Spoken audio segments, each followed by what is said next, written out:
To go before the closing bell. Oil prices gushing to new highs, but just in the past couple of minutes, interestingly enough, gold has come down in price. Gold is down to $916. It's off just 80 cents. But the interesting thing there is it comes in a day when our own Adam Shapiro got a couple of exclusive interviews with members of the Fed who suggest that perhaps the Fed is going to become a lot tighter in dealing with the dollar, which might mean not as big a rate cut as had been expected. Yeah, when the Fed cuts rates, that's dollar negative and gold positive often. So any kind of talk like that from people like Richard Fisher is something that is extraordinary for the markets to hear. And Adam Shapiro was the one who got that. And it's fascinating stuff to see that the Fed may be changing its mind about all those rate cuts.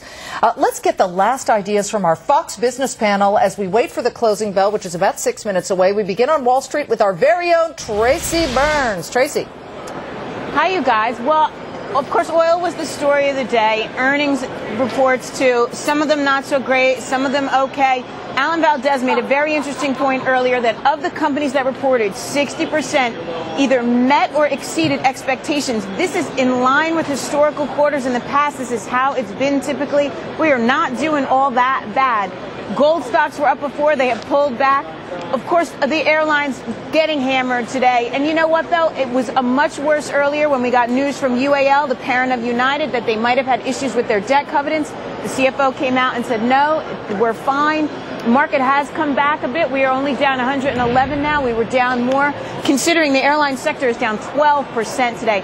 And don't forget, tomorrow we get to hear from Delta and Northwest. They're reporting their earnings as well. So that's probably going to not bode well for the airlines for a while. But everything else is actually not doing so bad. It could have been a really horrific day. We could have sold off majorly.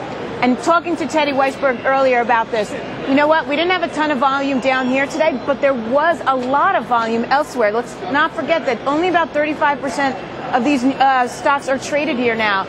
The ECNs do a lot of the trading now, and they had a lot of activity. So people are slowly coming back to markets, slowly putting some money in, not sitting on their hands so much. It's definitely going to take more time, and they want to hear from these companies coming up. Tomorrow, of course, as Shibani mentioned, Amazon, Apple, big ones. Also, Boeing and Freeport-McMoRan, the copper producer, going to be two big ones that we're watching as well. So for now, we'll take this 100-point drop. At least we haven't given it all back. Back to you guys. Tracy, thank you very much. And to Peter Schiff, we may have a little explanation beyond what the Fed guys said today, indicating that they may not be lowering as much, if at all, at next week's rate meeting. A European central bank policymaker who had been interpreted as suggesting that they might be raising rates is now saying that his last comments have been overinterpreted. So what various central banks do, whether it's our own Federal Reserve or European central banks, play on the price of gold. This is just short term. They're trying to talk up the dollar. The ECB is going to hike rates. There's no doubt about that. The Fed... He says there is. No, there's European not. central banker says there is. They said they're going to be tough on inflation. The dollar makes a new low, and they drag the guy out to try to save the dollar for another day. But the Fed has to not just stop lowering rates. Rates are much too low. They need to get aggressive and really start raising hundreds of basis points, but even that's not going to save the dollar. And, I want to say quickly about oil. I hear a lot of people talking about oil. They're saying, oh, no, this is speculative. It is not speculative. This is the real price for oil. Sure, there's no shortage of oil, but there's no glut of oil. The market is clearing. All the oil is being bought. This is the natural consequence of global inflation. Central bankers are printing money. Oil prices are going up. They're going a lot higher. Jordan, I agree with Peter that central bankers, particularly here in the U.S., have just been printing money willy-nilly, and clearly I guess the chickens are coming home to roost. And you've got a situation now where the markets are down, the dollar is down, oil is up, and people are wondering what's going to happen next, because the housing market isn't going to lift us up anymore. Well, there's a lot to chew through, clearly. We've been through a very tough credit cycle, and that's going to have to wend its way through for some time.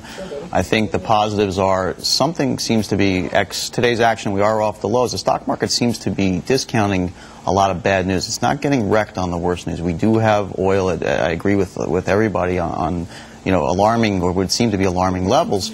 but the action in the equity markets, we're right in the wheelhouse of earnings season, so we're going to bump along here. It may not be easy, but the action, the breadth, and the way the markets have been responding in current weeks is much better. We've not gone back and violated the January And lows. Victoria, as we await Yahoo's earnings, it should be any moment now. You all want to hang in there. How much effect will Yahoo's earnings? We know it's going to affect the Microsoft deal, or at least affect shareholders, but how much will it affect all of NASDAQ, which is down greater than the Dow today? Well, you've got to remember that Yahoo, at the end of the day, is a content and advertising company. That impacts Microsoft, which announces on Thursday, though in a very small way. And we already know Google's good news. So I don't see it as a real bellwether or, indicator for the NASDAQ. Okay, it's really about this deal. Yoron, give me your thoughts quickly before we hear that closing bell ring. Well, I don't think the Yahoo number matters. I think, Microsoft is going to stick to their number, and as we said, Yahoo shareholders would do good to accept that number. The real story today is still the dollar and oil. And if the dollar continues to sink, as Peter has been predicting, this economy is in real trouble.